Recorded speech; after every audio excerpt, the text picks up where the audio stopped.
la voz de LA.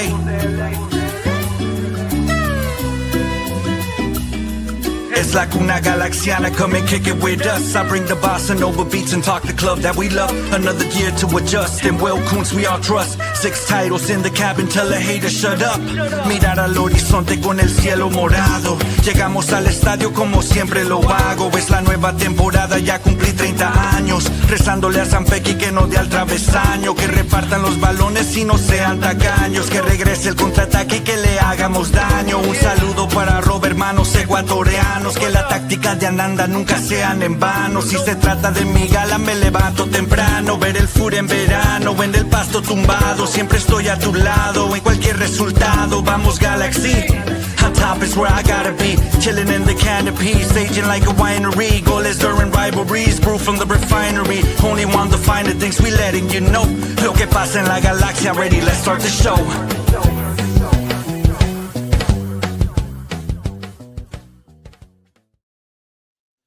Hello, hola, and buenas, and welcome back to another episode of La Cuna Galaxiana, a podcast always made with love for all you LA Galaxy fans out there, wherever you may be, and all you soccer fans out there as well.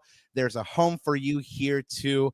Today, the LA Galaxy got knocked back down to earth, got smacked down to earth as they returned to MLS play, although they probably wish that they hadn't, as they took a massive L, a 4-0 home drubbing that was part plastering, part clinic, as the Galaxy capitulated to the Seattle Sounders, who outclassed and outperformed the hosts on Sunday, August 10th. We'll be joined by broadcaster David Gass, Chief Media Officer and co-founder of Kickback Soccer Media, and founder and host of Soccerwise, who will be here to tell us all about his new venture, being a part of the most popular soccer podcast on the planet, his thoughts on this year's Galaxy, and if a trophy can save them, and much more. Plus, the Galaxy has a League's Cup opponent officially for the quarterfinal round next Wednesday. All that and more coming up on tonight's episode of La Cuna Galaxiana. But before we go any further, let me introduce myself. I am Rob Halon, one of your co-hosts. You can find my written work at the Sporting Tribune, and you can find me online at El Escudero de LA, and might I also add a proud Manchester United fan heading into this Premier League season. Glory, glory, Man United. And of course, we have Ananda Karana, my co-host, whose Gunners have never won the Champions League, but that's okay. We still love him. My co-host, Ananda Kirana, el yerno guapo, el gitano perdido, y el papá de Natito. Papá, ¿cómo te sientes? Well, first of all, let's got to get the European Cup Winners' Cup. Let's get that in there, first of all. Second of all, my weekend would have been good until this Galaxy team pretty much destroyed it. But yeah, it is what it is. This has been the topsy-turvy, the ups and downs, the ultimate highs and ultimate lows of this season. It's like a broken record, right? It's the same old thing. At least in the league, it's the same old thing every single time. And we might as well get into these one match reactions already. You know how we do it on this show, guys. One word match reactions. Go ahead and put that in the chat as well. But mine's super easy, man. Bodied. We straight up got bodied by Seattle. Bodied is a good one. I mean, there's no other way to describe it. It was a demolition. I'm kind of now looking back in hindsight saying, oh, maybe that was a good day to take the day off and not be at the stadium, because, man, that was an absolute mauling. What was the view like? Or I guess let's get your one-word match reaction too. And then, of course, if you want to talk a little bit about your experience in the media yesterday.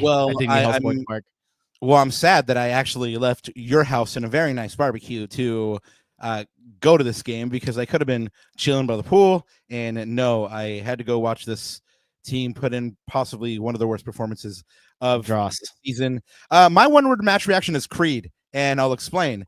I think I know where you're going with this. I'm walking to the press conference, and I'm thinking of all the ways that the team, didn't play well, and blasting over the dig speakers, hold me now, I'm 6 feet from the edge and arms again. And I'm like, dang, this is pretty damn appropriate right now.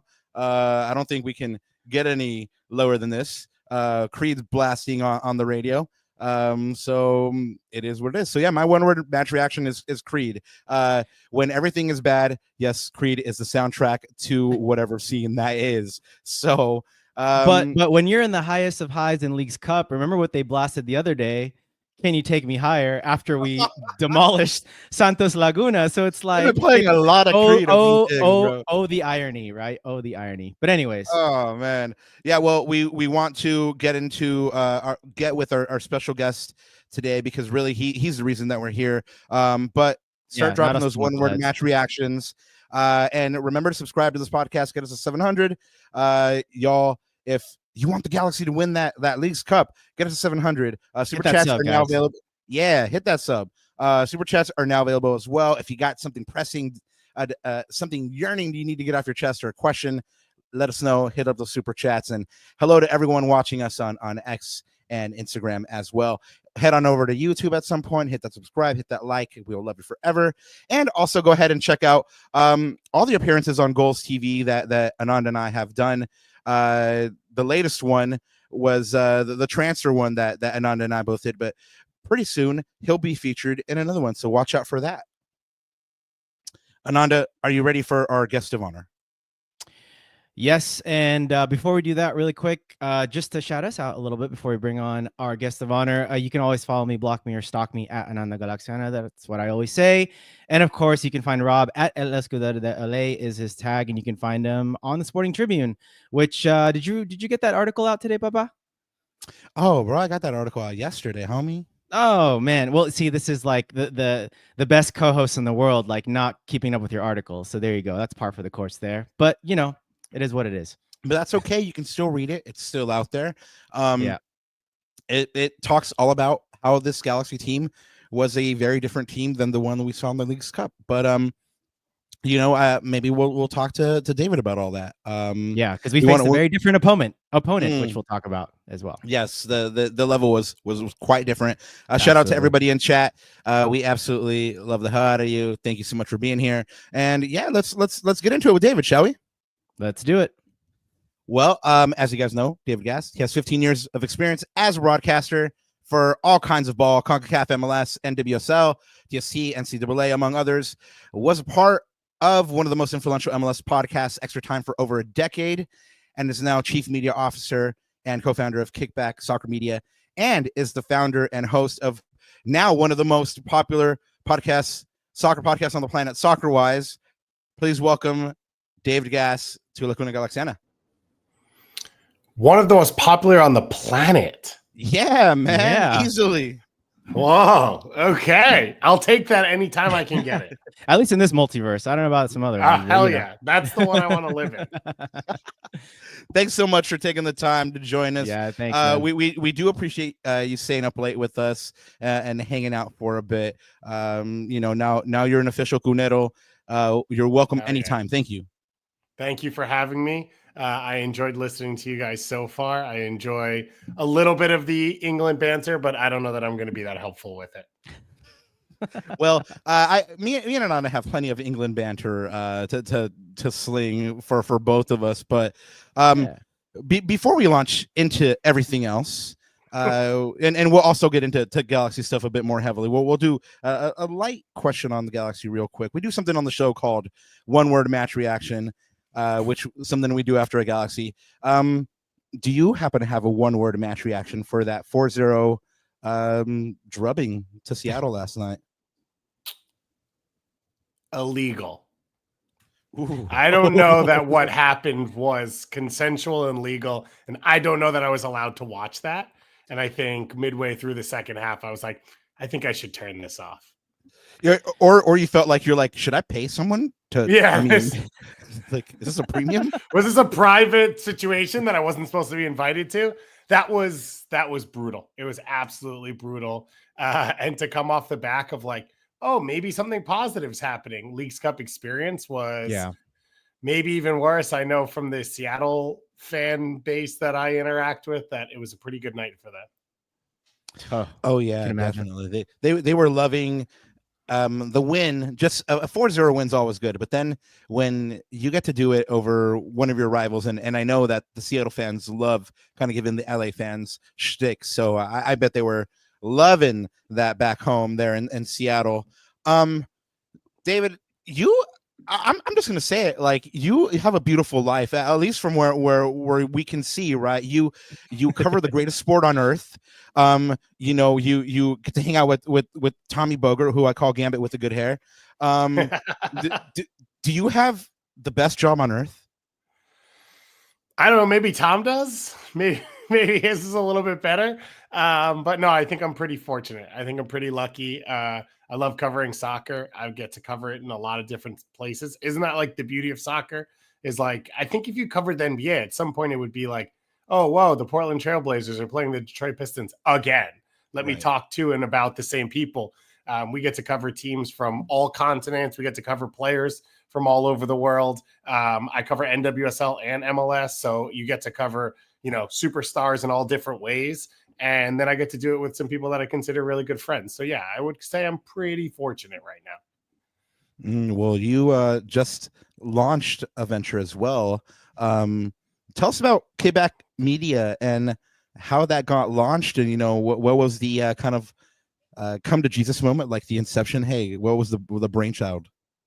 I think it's a few people that were sort of floating around where we all had the same idea, which was to build something for soccer people by soccer people here in the US. And obviously everyone is looking towards 2026 and 2027 and 2028, 2031, and all these big events that are coming up. And so I was lucky enough to run into some people who shared a similar background to me, but I actually hadn't worked with before, and shared a similar vision and passion of, like I said, growing something sustainable and growing something for the community that I think we're all sort of based out of. So I ran into people who are more from a graphic design background and agency background, social media, and all of those things. And I do one thing, which is I go on microphones and I talk about soccer a lot, and they do other things. And so we've all sort of come together to help support what we're doing and work on different projects and pitch a lot of different ideas and keep trying to build shows that fans can enjoy, and trying to create the same type of content we would want is the idea behind what we're doing. And whenever anyone asks, well, what will fans want? I sort of like to answer, well, I'm a fan. So that's kind of my guiding, you know, North Star. And we're just trying to do something, I think, that's even bigger and better than what I had launched originally with Soccerwise, and that can support even more. And so I came together with 4 or 5 people, and we created Kickback, and we started the Kickback Committee, which you have up on screen, which is our first new show launching that Susanna Fuller hosts. And we have like sort of a rotating cast of co-hosts alongside her, with myself at times. As you can see, Lori Lindsay, Claudia Pagan, we had Mark Anthony Kay as one of our co-hosts today. And so we've got like a lot of different people from different soccer backgrounds, which I think, again, is super fun. And you could sort of pull off people's experiences and people's viewpoints and thought process. And we've got some more stuff in the works that we're really, really excited about. What's the best way to support Kickback Media right now? You know, try to get in on the ground floor, right? Yeah, listen to our podcast, Kickback Committee. So you can go subscribe anywhere you get your podcast, Spotify, Apple, anywhere. We're on YouTube as well. And then follow us on social media, Instagram, and then Blue Sky. We are official partners with Blue Sky. We're the first ever official partner with Blue Sky. That's not just in sports. Wow. That's not just in soccer. We are the first ever official partner of Blue Sky. And I think for me, I know when I sort of emerged into soccer, but especially as work side of things, Twitter was a huge space to meet people and talk to people and engage with people. And it's become more useless for me, unfortunately. Just you throw out a message about a homegrown for the Seattle Sounders scoring a goal, and you get a bunch of random stuff back that doesn't really make sense. So Blue Sky's become a really cool spot if anyone's not there to go to it. And genuinely, the soccer community has moved there. And so it's really, really, it feels fun again. Like when big games happen, when there are big moments, I think around the Club World Cup, you saw it a bit, especially around the Euros and Copa America. And I think we're going to see it again in the fall as the MLS season gets to its close at NWSL. It's a cool place to hang out. So I would say you could follow us on there as well, but listen to our podcast and then share it with other people that also like soccer. We had Marcelo Balboa on the show today. Hey, We had Lori Cello. Lindsay on the Shout out show. Cello. Cello is a legend. We talked to him. I couldn't not ask this question. I asked him why he's not bitter and other veterans are bitter. And he gave a really good answer, which I really, really appreciated. Have you guys interacted with him before? Yeah, we've had him on the pod before. He's great. Yeah, he's a friend of the show. Yeah, he's he's the nicest awesome, guy man. on the planet. Exactly. All Absolutely. the time. He's easy. Like every time you talk with someone, you're like, oh, we're going to interview him. And like, okay, cool. We'll like call him at this time and he'll set up his computer. Like, I'm not worried about any of this. Of all of the people I interview, he's the person I'm least worried about. And he's got just as big a profile as some of these people who are being clowns for some reason on platforms or on social media, whatever it is. So we had to talk to him about that. But yeah, he's awesome. No, we loved having him on. Cello, I mean, you know that saying, like, don't meet your heroes. Yeah. You know, we grow up watching him and, you know, his heroics with the U.S. men's national team, and then That's to false. actually speak to him. You know, it's one of those things where you're like, man, meet your heroes. Come on. Yeah. They'll surprise you for sure. You touched on all these tournaments coming up. This pivotal, critical moment here in the U.S. where, you know, the World Cup will be here, the Olympics will be here, all this good soccer, right? And Kickback Media is launching right now in this moment. What do you feel like is missing from the soccer media landscape currently?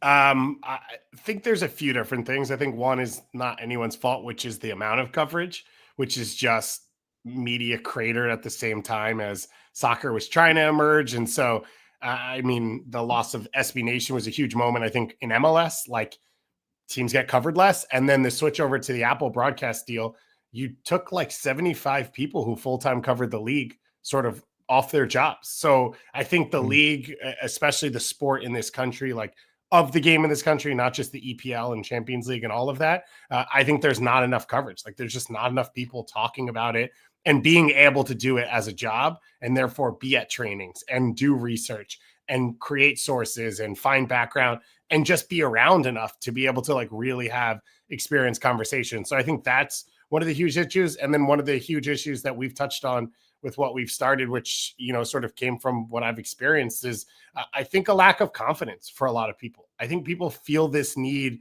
to sort of explain the sport in this region through the prism of Europe, like not even just overseas. I don't even want to just say that. And yes, I live in Miami. Everyone talks River Boca or they're talking Fla Flu. Like, yes, it's not just the Premier League, but it is fairly heavily that. And so I think one of the things that like will help the sport grow is for people to believe that it's okay to like grow up playing here and enjoy watching the game here and enjoy talking about the game here. And that I think makes it more realistic for people. And if you're constantly looking overseas, I don't know that you can sort of have the confidence and belief in what's going on in your own backyard to believe that it can hold up against other options. So I think those are some of the things that I think are missing. And some of the things we're trying to fill right now is to bring the content, like the amount of coverage that I think should be out there, as well as to do it in a way in which you have that belief. Like, you know, I grew up in the US. My family didn't really come from anywhere else. So I don't have like a background that I lean on, but I love soccer. It's everything to me. It's my passion. It's in my blood. And so I feel confident to go around the world and talk to people about it. And, you know, I've sat in a million places. People are like, you're going to call it soccer. It's like, yeah, for sure. But I can go there on these conversations with you and probably past you.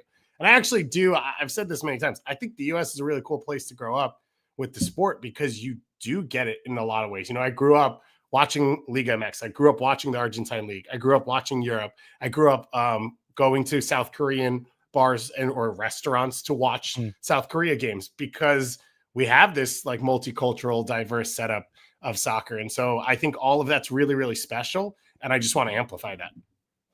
Nah, definitely. I think that's part of what makes the sport beautiful here. We had Keith Costigan on at one point, and he was talking about much the same thing, all the different cultures. Beautiful game. Yeah. I mean, yeah, that's what makes it beautiful, right? You what a crazy life, by the way. He's just out here coaching USL2 teams and Open Cup games casually between broadcasts. Yeah, exactly. What a man. What a legend. You know, coaching university teams just casually out there, you know, just like, hey, why not? No, by the way, I was going to say, by the way, David, people in chat already giving you love. Man spitting facts. This man just spoke to my heart. So there you go, man. Yeah. Absolutely spitting facts.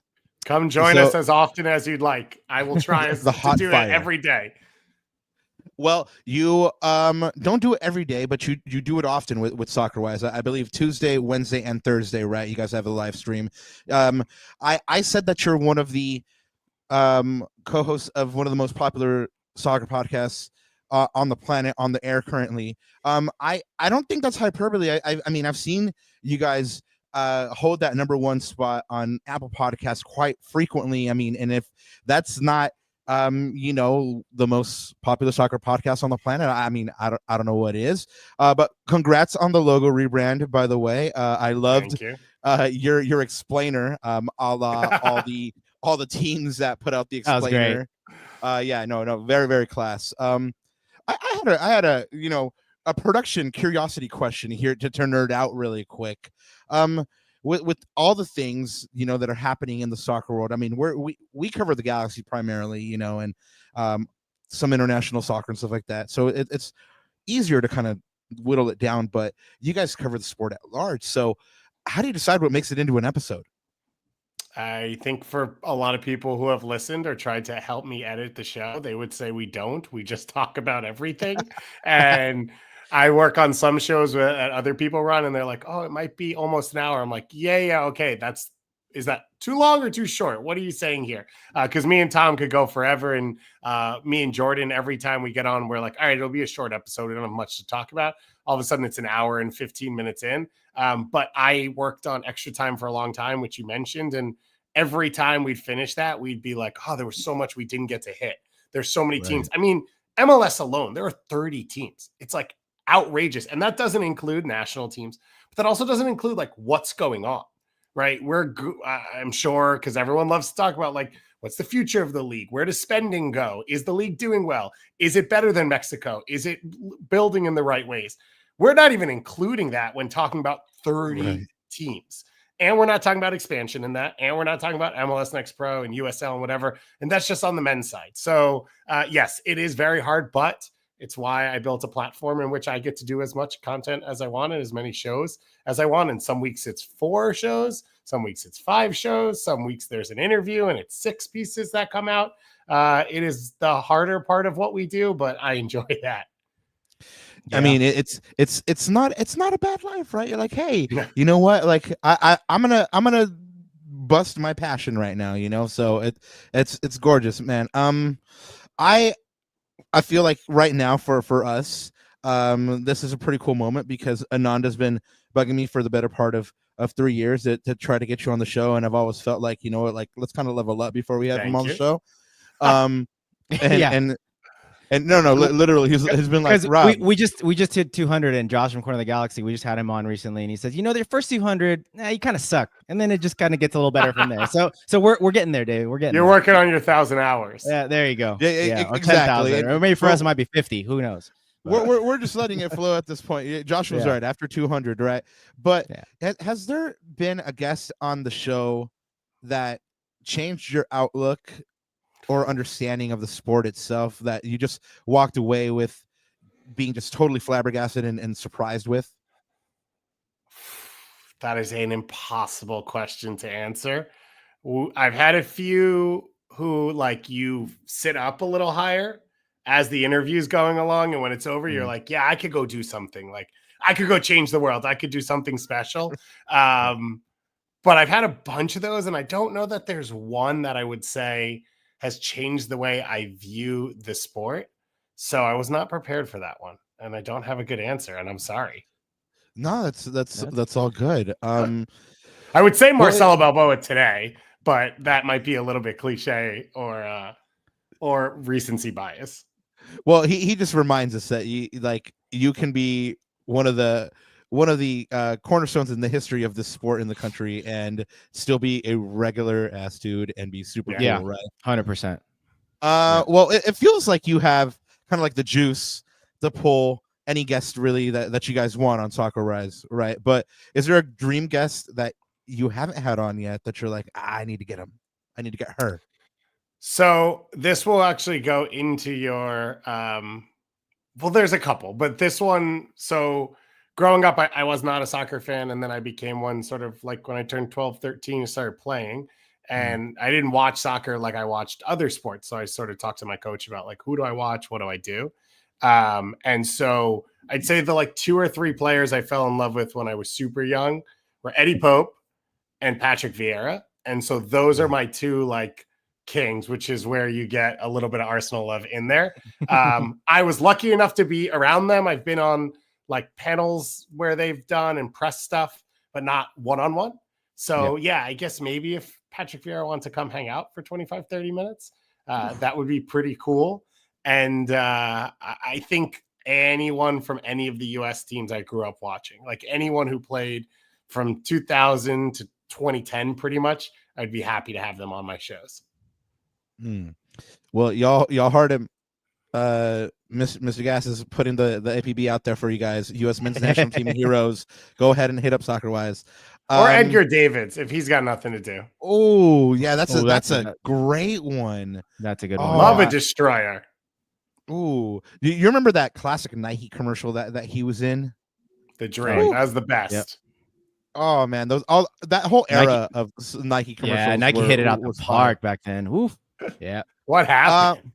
Exactly. That's a whole David. That's our next podcast. What happened? Like the covering the whole marketing. All right. Yeah. Well, we spoke about how Soccerwise is kind of more national, right? So I'd be curious to find out how the Galaxy fits into that national narrative at the moment. Like how are people looking at the Galaxy nationally, or like Ananda says, like, or are they just an afterthought right now at the moment? It is so bizarre. The Holding Cup winners, they're arguably, the biggest name in the league, the biggest legacy in the league. And like, there is still some pop when you hear like, oh, Galaxy or the late night game against Seattle. Like as you skim a scoreboard, you're like, okay, that's one to watch. And then you're like, is it? Does it matter? Like, is there anything there? And me and Tom had this debate in preseason because I kept saying, put Riqui on the season-ending injury list, try and fill the spot for a little. Like, it's already kind of a lost year. And I got talked down off air more from a lot of people who were like, no, he's the cornerstone of your club and it won't inspire him and he won't want to be a part of it. All of that conversation was like, it's a lost year. In both directions with that conversation, right? Having a guy who's such a huge part of your salary cap and your structure and your play not be available for most of the year, or to choose he's unavailable and try and short-term replace him. None of those are going to end well. I don't think anyone thought it would be this bad though. And it was like a historic run from goodwill MLS Cup to what is the future here and what's happening.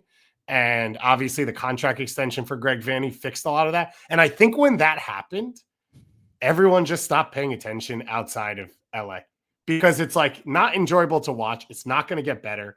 There isn't really like a huge storyline around it because Greg Vanney's not going anywhere. And you can't really restructure this roster, as we know, all the ways it's stuck. And I think they have kind of floated out of sort of the conscience for a lot of people really, really quickly. Were you surprised at all by the struggles that they've had this year? I mean, yeah, they lost a couple players. Obviously, you touched on Riqui, the unicorn for this team, but they should have been like you said. I mean, they should have been at least decent, right? I wouldn't say I'm surprised. I would say I was more surprised how almost easy it felt that they won MLS Cup last year than I am surprised by this. Because when you look at what's happening, it's like there are deficiencies along the back line. There are deficiencies in goal. There are question marks in a lot of this team. They hit such a flow last year, and I think they got the right matchups, not easy ones, because I don't think the teams they played were easy, but they were the right matchups for this team. And I think you see it in the last week. You play Liga MX teams who play less transitional, more in possession. The game is more settled the way the Galaxy like it, and they're putting up good results. I think the Santos one a bit of an outlier, but fine. Yeah. Then you get Seattle, who can go in a straight line, and you get torn apart. And it's like, there is not a difference between those two teams. The difference is the opponent and the way the game is set up. And I think in losing Riqui, you've lost the ability to create the game state that the Galaxy like. And he is, alongside probably Messi, the single outlier in the league that controls the gap. Where, even if you take some of the better teams in the league and you say Evander's the third or fourth best player in this league, Cincinnati are going to play the same way, whether he's there or not. They might be slightly more effective with him, but it's going to be in the same realm where Riqui, like the whole gravitational pull when he goes away changes completely. And I think that's what we've seen this year. Like the gaps for Peck and Painstill are a little bit tighter. They have to be cleaner when they get the ball outside before they take their shot, and they haven't been. And I think just for everyone, the game's gotten 5% harder, and all combined, that has fallen apart. Now, there's like one thing I normally always say, which is if teams play hard in MLS, you'll normally get results, because like such a weird and wacky season with travel and weather and all of this that teams kind of fall asleep at the wheel fairly often. It is surprising that the Galaxy are not that team. It is surprising that a team that just won a championship isn't like, yeah, we have like self-belief and we're going to will and grit our way to a playoff spot. Yeah. Well, I was going to say, Rob, so just based on what you said, David, I mean, is it as simple as, does Riqui make them contenders again in 2026? Or are there other things that are missing? Are there more systemic issues other than, like you said, a huge talent size hole in Riqui Puig? I think he immediately makes them contenders. I think he immediately puts them in a top 4 or 5 conversation. Because I think on top of that, now you can put another destroyer alongside Cerrillo because you don't need the extra attack from Fagundes as a center mid or Royce playing deeper. Now that makes you better defensively. And so I think there's like a knock-on effect of him being back. I think he's that good. As I said, I think he affects their style. I would still want to see them improve the center back position coming out of this year. I would still like to see them stabilize the goalkeeper position in whatever way they imagine. I don't really understand what's going on there so far this year. So I think there are still ways for them to improve. On top of that, you assume Nascimento, Sanabria, all these guys are better next year after getting a little bit of a feel for the league, even in a bad season, than they are right now. And so my feeling has always been like this whole process is to set up for next year. And that's why you don't go out and, you don't try and buy your new center back now. You play Yoshida another year. You go out and you get Zanka. Like these are short-term gaps, I think, including the Jalen Neal trade, to try and be able to fill the spot properly next season. That one still hurts. It should. It should. I was just about to say that one definitely still hurts. Definitely hurts. We do have a super chat here from Juan Quintanilla. Thank you, Juan. We do appreciate it. He says thoughts on Tim Ford. I don't know. Like I don't know, David, if you want to touch that one. I mean, I'll go ahead and just say that. I mean, the optics don't look good, but really, I mean, due process, and there needs to be an investigation, and let's look into what actually happened. And let's not be hyperbolic and just tribalistic. Let's actually look at the facts and then, go from there. Yeah. I know this is that's a great super chat, by the way. I appreciate that. That's what someone was like, this has to be talked about and said. It felt like a weekend where every referee went main character energy at the same time. And so it's always tough when you come out of a weekend like that. Yeah. I mean, there was, not much that Alan Chapman could have really done to save the Galaxy, but neither did he have a wonderful performance there. But the Galaxy did have, you mentioned kind of like a resurgence this a couple weeks ago when they were playing in the League's Cup. They have made it to the quarterfinal round. They are one of the 4 MLS teams to make it. Should they go on to win this cup, does that provide a silver lining for the Galaxy, and do they actually have a shot of winning it in your eyes? It's hard to say if they were to be lined up against Seattle, based off what just happened, but it's also soccer in this region, and the gaps normally between teams are not that big. And like I said, I do think the way the Galaxy play matches up more comfortably against League MX side. So if that's one more game in the quarterfinals and that's it, if that's 2 or 3 more games, I think that part makes it a little bit more comfortable. If I was Greg Vanney, it would be my full focus. Like you have a chance to qualify for CONCACAF Champions Cup, which has value for you, and a potential to bring another League MX team into your building to start next year and can you get off the ground running with Riqui in place and all that type of stuff, as well as this is a club that should be pushing into Club World Cups and stuff like that. So I think it has a ton of value for that reason. And yeah, I think if they win it, like that should have a different feeling for the end of the year, whether they make the playoffs or not. I think that will be a boost for this club. And in your worst year possible, if you win a trophy and a regional one, like that's a pretty good way to be functioning as a club. Oh, Robin, I'm gonna have to deal with being called the Tottenham Hotspur of the list is great. Just what I signed up for. A trophy is a trophy. David, Yes, it is. We just have a couple more for you. Thank you so much once again. Shout out Miami, by the way. No, it's fine. I'm from New York. I'm not from here. I don't rep it. Well, my grandma, set down roots in New York. Bless her soul. Now she's been gone for a couple of years. But Rob and I had 40 years. Rob and I had the best Ecuadorian food out in Queens when we went to go out there. It was awesome. Jackson Heights. A little oh my God! Yes, absolutely, yes, sir. Absolutely. Yes, sir. Yep. That's exactly. I've watched a number of Ecuadorian World Cup qualifiers out there. It's also convenient because with the time zones, you could just pop to a Colombian spot after to watch their game, then close up the night at an Argentine spot or not, whatever you choose. And it's like a perfect evening. Oh, the magic in New York City. See, our guy David knows how to eat very well, apparently. I love to see it. You mentioned that Champions Cup spot, right? The Galaxy consider themselves a big club on the continent. They need to, get that Champions Cup qualification to kind of make that claim valid. If they don't, I mean, is the entire season a wash? Or like you kind of mentioned earlier, alluded to, they're kind of laying the groundwork for 2026. I can't see a world in which you come out of this year if you don't win Leagues Cup and you say like it was a successful year or you're happy with anything that happened. And because of the way the club is built and like the Jalen Neal move necessity and that type of stuff, like it's not even like you're playing young players who are going to sort of succeed for the future. Like this is a real like odd, it's like Golden State Warriors wasted year of like, oh, Steph Curry's hurt, we'll tank whatever, except you don't get a pick at the end of it that like has any value in the way things are set up. So I can't imagine a world in which it is successful. But one of the things for the Galaxy that's like frustrating is they have no history of success in CONCACAF. And it is probably the only city where like there is a huge Mexican Liga MX fan base that would probably gain respect for you if you did compete in these competitions. It's one of the things that was frustrating about the Bruce Arena years. We like kind of shipped some of those games and like didn't really care and didn't play as full teams.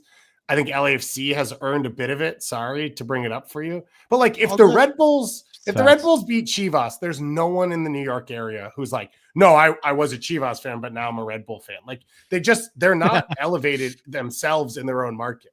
The Galaxy are not the same case, right? The Galaxy are a big team. The Galaxy feel big. The sport is big in LA. And I think that's been frustrating for me forever. And so I would hope that's like a genuine focus for this team over the next 2-3 years of like, let's get into CONCACAF and let's have that be specifically what we're aiming for and what we build towards. Wow. From your lips to the Lord's ears, man. Yeah. You're about to say the same thing, right? Yeah, that's such a great point. I never thought of it that way. Yeah. I mean, again, if we want to be considered a big club, we're definitely not showing it. And look, I know that our last regime or administration kind of put us in a bit of a hole for 10 years, but yeah absolutely. That's spitting facts, man. 100%. Well, I mentioned this setup for 2026, right? In which, you have 3 healthy DPs, you have these new players that are kind of more used to the system and used to the league. 2026 starts, Greg Vanney still isn't getting the results for whatever reason. Chemistry, locker room, who knows? How much time does he actually have in 2026 if it doesn't start falling into place? It is a club that has built themselves on stability, right? Chris Klein had 57 lives and then still almost made it out alive. So Ultra Cat. Yeah, exactly. Just 13 black cats sitting above each other in a trench coat. Exactly. So it's hard to think that they'd give him the contract extension and then run away from him very quickly. And I think the point of the contract extension was like, no, we want stability. We want to be able to build. The 10-year hole that you talk about, though, like I would love to, speaking of like a guest that I'd love to have, I would love to have someone who has all these books and like can open this stuff up and be like, this is how much these teams are actually spending. And this is how much these players cost. And this is where all this allocation money, yeah, we know where it is for sure. There's no way we know. Like, I would love to actually understand how bad things are with the LA Galaxy, because it's a team that I think would push every parameter they could to win. And I think they're up against it right now. And so they are taking this gap year, I think, to like clean up the books and not get stuck deeper into trouble. But then next year to be able to sort of build. I've said many times, I think all the work they've done is like, okay, we're going to try and push for 2 or in a 4-year span or 3 in a 5-year span, which acknowledges that this is the bad year and there are going to be down years in that, but to not waste everything to try and get a second shot at a cup this year and then put yourself in another hole for the next 3 to 5 years. So I would be fascinated to see how it actually looks. I think it looks really bad though. And so that's where the balance comes in all the time of like, okay, I don't know how much you can complain about what Will Kuntz has done or what Greg Vanney's doing, but yeah, if you got it halfway through next season and it doesn't get better and it looks like this and you're healthy, then now you're looking at, okay, well, we can't waste the second year. So now you do have to try and make a drastic move. And I think that's probably, you're talking about like next June, maybe into July. Well, hopefully, that's if they run a season and around the World Cup and a European calendar, and then they don't open up a salary cap. So, what I just said is in the parameters of a bunch of stuff I don't control, and I don't know if they're actually happening. Exactly. Like the soccer ecosystem that's like not on the fringes, but like is peripheral to Galaxylandia, but is like a direct influence and ultimately on what's going to happen. David, thank you so much for being here with us, man. We want to let you go ahead and let us know where we can find Soccerwise and yourself and Kickback and anything you want to plug, man. Anything that you're involved in. Soccerwise, search anywhere. SoccerwiseHQ on any socials. We are putting out a show tomorrow. We'll be live like around 2 p.m. Eastern time with Tommy Scoops to hit everything in the transfer window, talk about the weekend that was, and then back on Wednesday with Jordan Angeli to cover all things NWSL. We'll talk Angel City. We'll talk San Diego. We'll talk Kansas City, Orlando, everything else. And then Kickback Committee is the new show. So I learned how to spell committee because of this. You double the M's and the T's and the E's. That's how you spell it. That's how you get there. So search that anywhere you get your podcast. Great episode, as I said today. We've had a couple really good ones. We had Jay Demerit on last Thursday on a live happy hour. Yeah, that's legendary name right there. Yeah, that's it. And it was one of those moments where I was like, I don't know that Jay's coming on until he's actually on. And then he came on, and you're like, I don't even need to do anything right now. Just let him ride.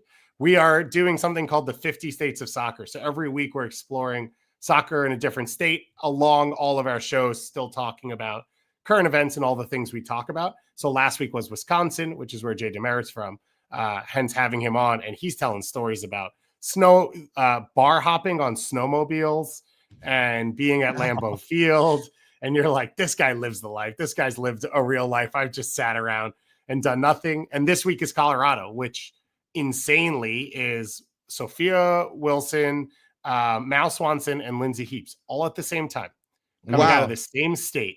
Yeah, and they just got their own NWSL team, which one of our co-hosts, Jordan Angeli, worked on. So we're learning a lot about Colorado, and we're exploring soccer all the time. So follow us at Kickback all over anywhere on social, especially on Blue Sky, as I said, and come hang out with us. Come chat with us. We're always looking for feedback. We're always looking to interact. We are hoping it's the people's show and that they get to control it. Nice. So, thank you guys for having me on. Enjoying what you guys are doing. Keep covering things. And, man, I'm a Mets, Jets, and Knicks fan, so I consume a lot of media of teams that suck. It is not an easy lift. So keep up the good work. Yeah. Yeah. Well, you nailed it right on the head. That's probably the most apt description that this team is lumped in with those teams right there. But yeah, no, we want to say thank you so much for taking the time out to come hang out with us. Yeah, on this thank you humble so little much, pod. man. Open invite whenever you want to come through. You hit one of us up and be like, I got something to say, and then just Hell come yeah. through. And then if I'm in LA, we'll go do fun stuff, right? Then we get to go. Oh yeah. Oh, absolutely. Taco tour for sure. Absolutely. Yep. That's what I want to hear. Miami does not have Mexican food. A lot of good food, not Mexican. Rob writes for LA Taco, so you know he knows the spots. Yep. Yeah, man. I spent a night during COVID mapping out all 38 taco trucks every year is what's put on some article. I read it. I'm pretty sure on your platform.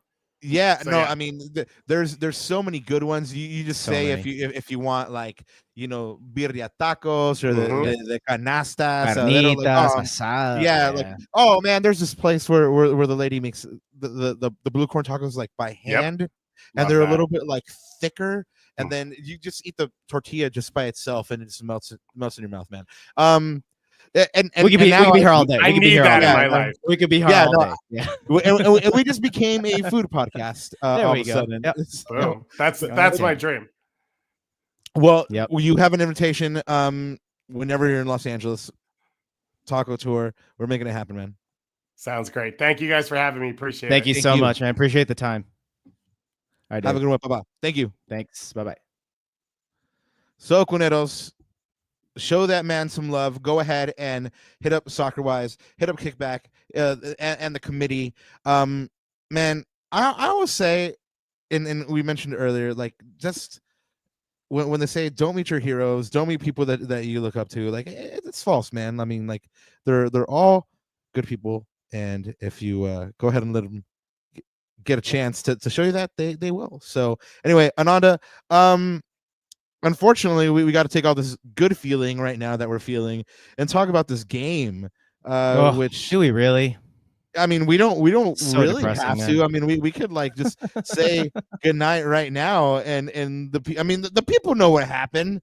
The people know the Galaxy got beat down, bro. Like, you know what, man? Like, David really, I think someone said it in chat. He was spitting facts. There were a couple things that he said that the angle and the way he described it, I was like, you know what? Facts 100. And like, you have to like kind of confront some of those things. And it's kind of cool to interact with people like this, Rob, because they have the national view. They're not in the cocoon. They're not in the bunkers like we are. They're not in the trenches. We've got our like blinders on, right? About the Galaxy and but sometimes like the real truth comes from, what do rivals think of you? What does the rest of the nation? Or do they not? Correct, right? In this particular case. So I think it's always nice to have that balanced perspective, because it kind of makes you look inside or the back of your house and say, I mean, what's going on? Like what is going on, right? So I think, man, he was definitely spitting facts. That's for sure. He made me think about a couple things that we might talk about. Well, man, I guess we really have to talk about it. Potterman says we're doing an autopsy of the game. That's an apt description. That's a great description. Yeah. This one was a beating, but let's talk about the beginning. Let's start where we usually do with the lineup. But our good friend Mr. Provino hits us up with the super chat, and shout out Provino. Was this our version of the refund game? Ooh, I don't know, man. I mean, we did go all the way to New York, and I would love to get those plane tickets. I would love to get that plane tickets, all the meals, the park, the subway ride, right? Woo.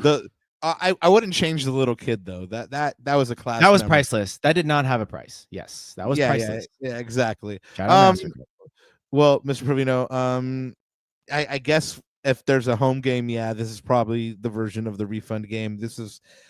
I mean, it just wasn't an acceptable performance for damn sure. But let's talk about why that could be. And again, let's start at the beginning. Ananda lineup. Zonka for Garces. Garces right now, thankfully, Greg said that it's just a contusion and it's not a major thing that he's dealing with. But Zonka fills in for Garces. You have another Cueva start. And what are you seeing out of this Galaxy lineup here? Yeah, I mean, a few changes.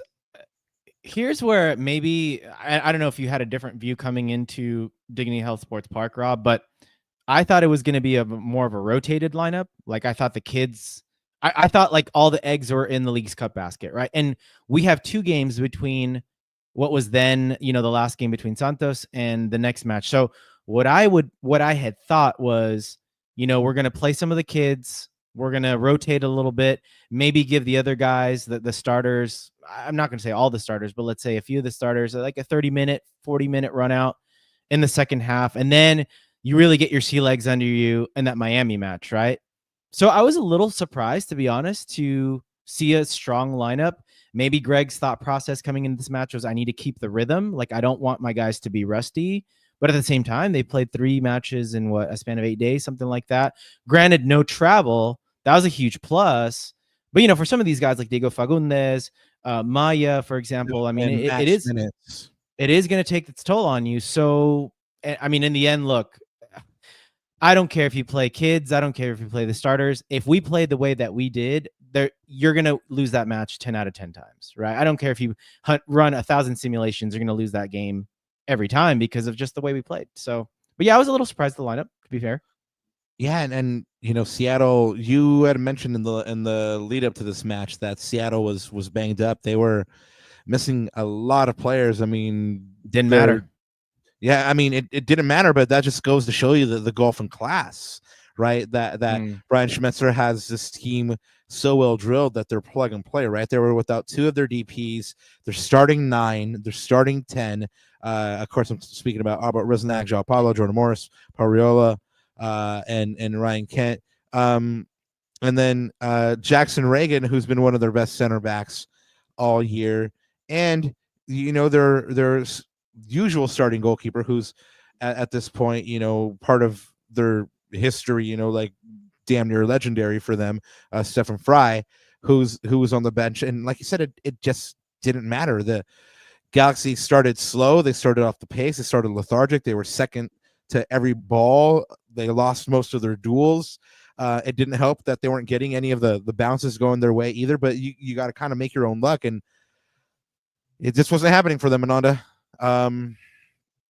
They started that way, they ended that way, and as if to give you an indication, kind of like the day it was going to be. Julian Alves scores an own goal in the 25th minute for Seattle's first goal. He tries to make the clearance and slides the ball into his own net. A lot of people talking about how Novak Micevic potentially should have cut this one off, and maybe it's a goalkeeper error. It's an error any which way you slice it, for the own goal. Danny Musovski scores the second and third goals off rebounds. His first goal comes from his own shot, and then he ends with the brace. He scored those either side of halftime. Really quick, if you're a goalkeeper, if you're Micevic, you hate to see yourself make a good save and not your defense not come and clean up the trash.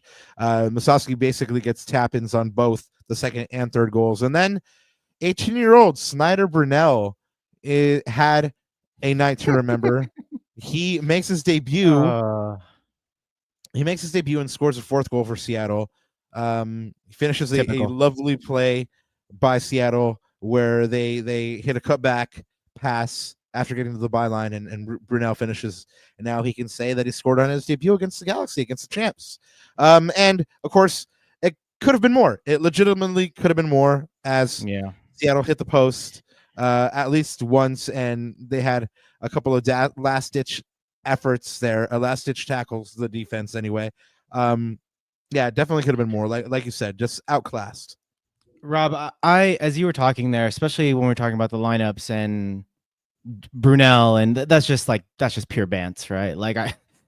I know, like, I don't know how Seattle fans are online. I haven't really been online as much over the weekend, but I mean, we should just take the L. Like, that's a huge L. But all of that just made me think of a couple things, and I don't like to be hyperbolic, but I'm going to say a couple things that may actually hurt Galaxy fans. I mean, you guys might want to close your ears, but this game showed me a couple things, particularly about Seattle, Rob. And I'm just going to say it, man. I think we always talk about the Galaxy being the gold standard of MLS. Seattle's easily been the gold standard of this league for the last decade, if not more. Ever since Brian Schmetzer took over, they have been the gold standard every year, competing, getting into finals, getting into CCC, winning trophies, winning cups. I'm sorry, but it is what it is. And the other piece of evidence that shows me this is the fact that you've got 5 starters missing, which, by the way, we've had injury problems too, right? The Galaxy have had injury issues, etc. But how is it possible that this is plug and play? You plug in guys like Paul Rothrock, guys like Jackson Reagan, guys that clearly understand the ethos and the system and what it means to be a Seattle Sounders player in terms of what you need to do on the pitch. And it's a very clear identity. And the fact that you can slot in 5 new starters and get a 4-0 win off of a Galaxy team that, by the way, on paper, I don't think there was a golfing class on paper. Absolutely not. The golfing class was in between the white lines, right, Rob? So, man, it like just looking at those two things just as a Galaxy fan really does smack you in the face. And I think that it's last year, I thought that this team was on the road back to recovery. I thought that the LA Galaxy were on the road coming back to that gold standard. But man, this is going to be a long process, Papa. This is going to be a long process. This year has been a huge setback in terms of, we had B-Loves on this show, right? And he's always beating the drum about us getting into CCC, being in those tournaments, going deep in tournaments, not taking anything as Mickey Mouse Cups, and really challenging on every front. I think this year's been a huge setback to that thing, to that goal, to that mean, or to that end. And it was a really sobering night if you think about it big picture like that, man. It really was for me personally.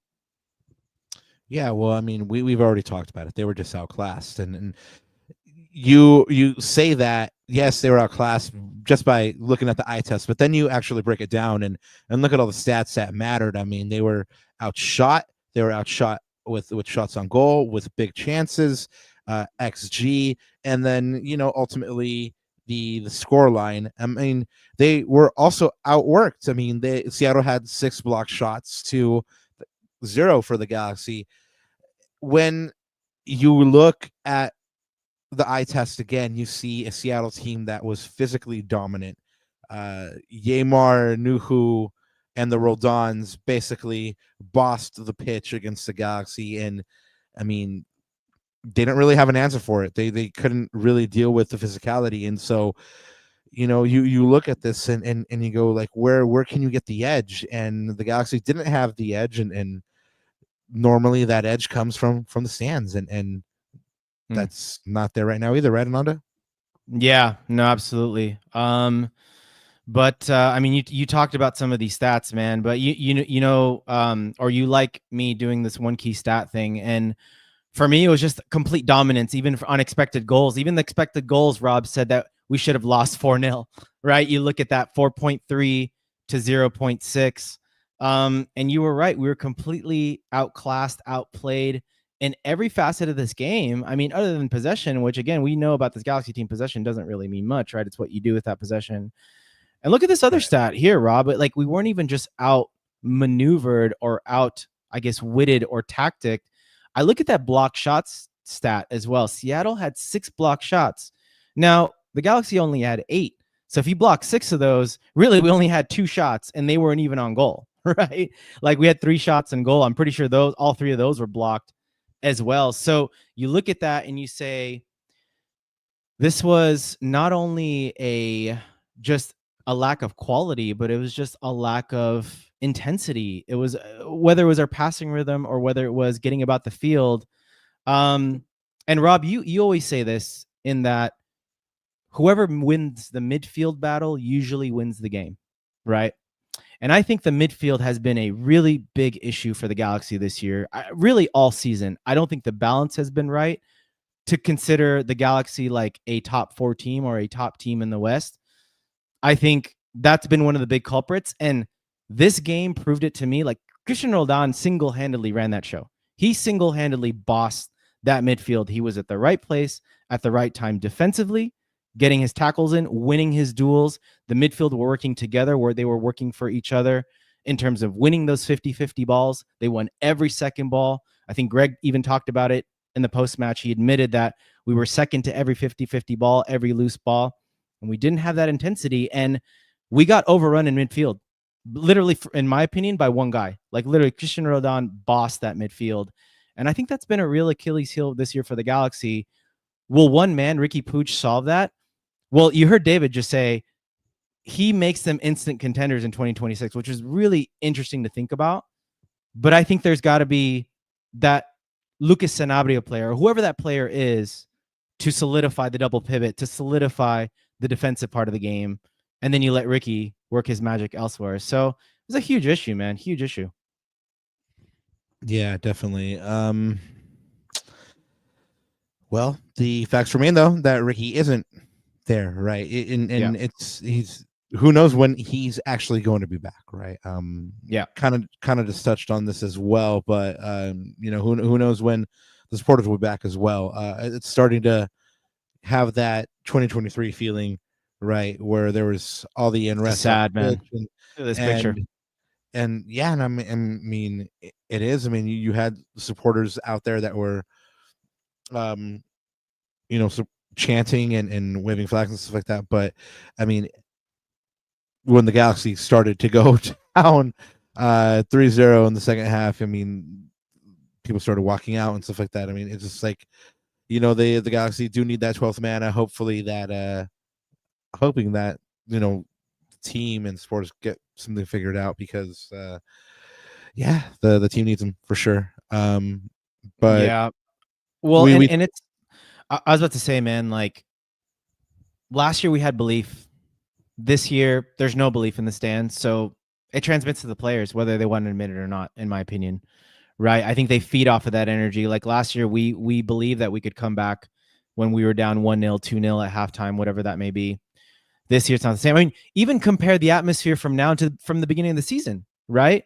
All this hope and excitement coming into the new season, and then of course San Diego absolutely pammed us and told us that maybe 2025 is going to be a different year for the Galaxy. So yeah, that was a bad way to start the season. It was a bad omen. Yeah, and it set the tone for the rest of the season. But speaking of the season, how did the Galaxy approach the rest of 2025, Ananda? I mean, at this point, it's kind of a foregone conclusion that they're not making the playoffs. We do have our friend of the show, Alex Ruiz, as always, coming with the stats as well. He let us know that the average for the last couple of seasons has been 45 points.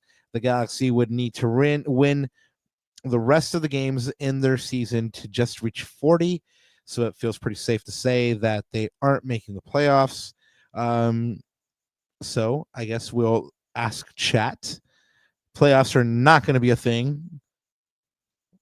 Maybe they win a trophy in the League's Cup, but other than that, what would you like to see the Galaxy accomplish before the end of the year? Ananda, do you have an answer on this one? I want to hear what you think, Papa. I mean, obviously, League's Cup is obviously right. That's an obvious one. But what else? I guess maybe my question to you should be: is there anything else that we should get out of the season? No, I mean, I've already kind of spoken about it on previous pods. They need to start laying the groundwork for 2026 and playing the kids that are going to be featuring very heavily next year. If you're going to be relying on Mauricio Cuevas a lot next year, give him the time, let him develop. I mean, you saw him have a couple really good games against Mexican opposition in the League's Cup, and then kind of struggle against Seattle. So he's going to need to learn how to play both ways if he's going to be that successful back that the Galaxy think that he can be, and that I think he can be as well. But we are not going to know that unless he gets the time. And so the Galaxy really just need to, the moment they're mathematically eliminated, they just need to say, okay, cool, the 7 games or 6 games or whatever that are left, the kids, they got to play. They got to play them, man. They got to play them. That's my take anyway. Yeah, I 100% agree. I think we've talked about it on the show too. Like, some guys are playing for their contracts, whether it's here or elsewhere, right? I even heard Josh, just kind of, I mean, if you look at it on paper, he was talking about Mo Cuevas being an asset, right, to someone in this league. I mean, that's not out of the question. Of course, we don't ever want to see our homegrown talent go, but if you're in a corner, if you're backed into a corner, I mean, you're going to have to make some decisions right now. Unfortunately, we haven't, we got backed into a corner last year after winning MLS Cup, and unfortunately the decisions just haven't panned out again. But even looking at guys like Lucas Sanabria, I'm not giving up on guys like that yet. I think he probably needs a little bit more betting in time. I'm going to give him a little more time, but at some point it's going to run a little bit dry, right? But you know what? The other thing too, Papa, and there's no right answer for this. So I don't even know if there is an answer for this, but maybe it's just me wishful thinking on my part. But it's like, we talked about the 12th man earlier. It's like, we need to figure out how to get it back. Again, that's probably, I'm speaking out of turn, and that's probably way above my pay grade. And obviously I'm not privy to what that looks like, but you know what? Like, the Dignity Health Sports Park this year has been a library. It hasn't been the same. Like, I think about the memories that the Galaxy and this team and the community like gave me last year, and to look at what it's like this year, man, it just, you know me, I'm a conflict avoidance person, right? So for me, it just like makes me feel like huge sigh, like huge sigh. I don't know what the answer to that is, but we miss our 12th man. I don't know what we can do to solve that. So that's all I gotta touch on that. I was gonna be snarky and say the answer is a handwritten personal apology by Philip Anschutz, but I don't think that's gonna happen. Anyway, Ananda, I don't think we are gonna catch any flack for saying that there's no defending the badge winner this week. Nope. We don't really feel like there was anybody that went out and played their best game. I mean, Maya Yoshida, the captain, said it best himself. Everybody was below the standard. So when you're below the standard, you're not really defending the badge, are you? So no one is our defending the badge winner this week. As it stands right now, after 25 matches, the Galaxy holds a 3-15-7 record, 28 goals for, 52 goals against, only 16 points on the season, 0.64 points per game, negative 20 goal differential. 15th and last place, still your LA Galaxy. 16 points behind 9th place, San Jose now at this point. So again, it's a fair conclusion to draw to say playoffs, no, not a thing. And I'm gonna add, the other accomplishment needs to be not getting the wooden spoon. That has to be an accomplishment, as silly as that sounds. That'd be great. I mean, just for the pride, right? Chat, 100%. We do have a couple of announcements to leave you with before we get on out of here. We're gonna wrap up here by letting you know that VCFC beat Portland Timbers 2 on in a penalty shootout after ending tied 2-2 in regulation. They won 6-5. Harbor Miller and Kuchevsky were on the score sheet. Now VCFC is second in the Western Conference on 37 points, 11 points behind first place St. Louis. They next play Town FC on Friday, 8:15. There is an official watch party for this weekend's away game against Inter Miami. And that one will be at Jameson's Pub. And that one will be kicking off just a short time before the Galaxy kickoff. So go ahead and check out the Galaxy's official watch party if you want to go ahead and check out some fellow G's with this game as well. But Ananda, anything else to add before we get on out here? Yeah, man, I wanted to give a last word to a couple of things I saw in chat, Papa. Maybe we can address some of these. So get it. I don't know if you talked about this. Maybe I missed it. Juan says, what's the status on that? That meaning what's going on with the supporter groups? Well, as we saw in the stands, Galaxians and Lars are back. I believe that Outlaws is still doing a silent protest, but there are some Outlaws in the stands, and I believe ACB is still protesting, but we do not have an official word on that. Excellent. And then Hector says, do you guys think Greg should be the head coach next season? Hector, I wish I could say, I mean, honestly, it just feels silly to have an opinion on this for me, because he just has a contract. I mean, I said a couple times in the lead up when there was speculation that he might lose his job and not get that contract renewal, that it was time to go in a different direction, but it hasn't been the case. And it is what it is. Yeah. He has a contract. It's 3 years. Like David Gass said, they probably did not invest that contract into Greg if they didn't want to keep him around long term. Yeah, and again, we always bring up the fact that who are you going to have to replace him? And to be honest, man, the guys, I think I've said this before on another show, but the guys that I want, if we were to let go of Greg Vanney, the guys that I want, they're under contract. They're with other teams. And Yeah, and that's I'm not going to coach the team. Y'all are mean. you're still learning how to read and write, Papa. Exactly. I can just do X's and O's on the board. I mean, honestly, one guy is the team that we played against, Brian Schmetzer, and the other guy is Bruce Arena. I mean, I don't know any other coaches that I would have to, because that's the thing. Like you're replacing a guy who has MLS Cup pedigree with maybe someone who doesn't. I mean, I don't know. I'd have to look at the list again. I guess Jim Curtin still has a job, right? But I don't know, says, man. Jaime Cortina. Jaime Cortina is good. I like that. Yeah, man. So anyways, that's still TBD, but I guess for the rest of the season, maybe we should revisit that at the end of the season. Comments 96, just to pile on that. He says, Greg is a good coach, clearly, but using Seattle as a standard, we need a coach that is going to build a winning program long-term. GV hasn't been shown to be able to do that. And see, this is the discouraging thing for me about this year's particular, because I thought last year was an inflection point. I thought last year was going to be the turn where VCFC, LA Galaxy, you see that pipeline. Then over the next few years, Rob, we incubate talent. And some of that talent, like your Harbor Millers, your Parentes, your Tucker Lepleys, etc., even guys like Ruben Ramos, they'll find paths either to the first team or we make a profit off of them, because that's what all good organizations do, right? But this year, it's like one step forward, two steps back, or three even in this particular case. So that's what's discouraging. You just should call that real song. Wait, which song was that? 2 steps forward, 3 steps back. Oh, yes. Come on, man. Hey, DJ Scat Cat. Who there was that? we go. Scat Cat?